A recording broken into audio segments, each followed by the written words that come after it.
कि आज की डेट में देश में बड़ा इंटेलेक्चुअल शब्द जिनके लिए गढ़ा गया था, आज उनको लगता है कि उनके अलावा भी कुछ नए इंटेलेक्चुअल पैदा हो गए।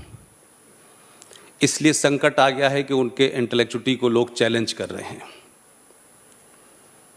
मेरी कोशिश है कि आप लोग, आपको देख के लगता तो नहीं है कि आप लोगों ने उन किताबों को नहीं पढ़ा होगा, लेकिन फिर भी मेरी कोशिश है कि उन किताबों को ज़रूर पढ़ें, क्योंकि उन किताबों को न आरएसएस ने लिखा है, न विश्व हिंदू परिषद ने लिखा है, न बजरंग दल ने लिखा है, बल्कि देश के बड़े विजनरी प्रधानमंत्री के निकटतम दोस्त और एक्सट्रीम लेफ्टिस्ट ने लिखा है। उस किताब को आप भी ज़रूर पढ़ें। उस किताब का नाम है India from Curzon to Nehru and after. Chapter 13, president and prime minister, page number 353, written by Dr. Durga Das, eminent journalist. He wrote this book in 1969.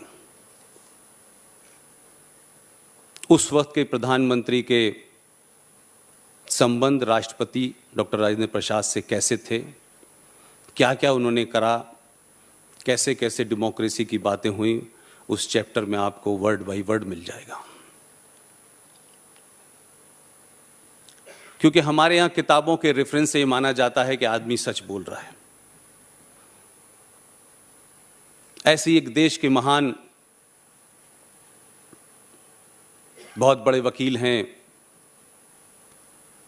एक पार्टी के बड़े लीडर हैं, उनके परिवार में उनके नाना देश के राष्ट्रपति रहे हैं, उनके पिताजी गवर्नर रहे हैं, मंत्री रहे हैं, और आपके राज्य के ही गवर्नर रहे हैं। उन्हीं के साहबजादे हैं, दिल्ली में हैं। उनका जन्म भी अलीगढ़ मुस्लिम विश्वविद्यालय में हुआ था। उन्होंने भी एक किताब लिखी है, India at home, the reinstatement of Indian Muslim. उसको भी आप पढ़ लेंगे तो देश के महान सेकुलर लीडरों के बारे में आपको अच्छी जानकारी मिलेगी। लिहाजा मैं मानता हूं कि आज के दौर में रिटॉरिक से बात नहीं बनेगी। आपको इस राष्ट्र के सामने चुनौतियां बहुत सारी हैं, मैं उनकी भी बात करूंगा, लेकिन ये चुनौतियां जो हैं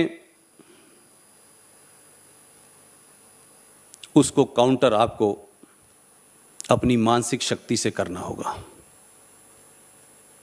और उनको उन्हीं की जबान में, उन्हीं की ग्रामर में आपको जवाब देना होगा।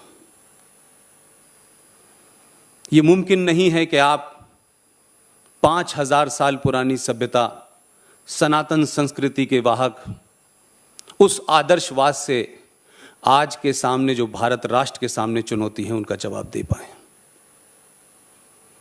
आपको अपने हथियार को भी बदलना होगा, अपनी सोच को भी बदलना होगा, अपनी अप्रोच को भी बदलना होगा।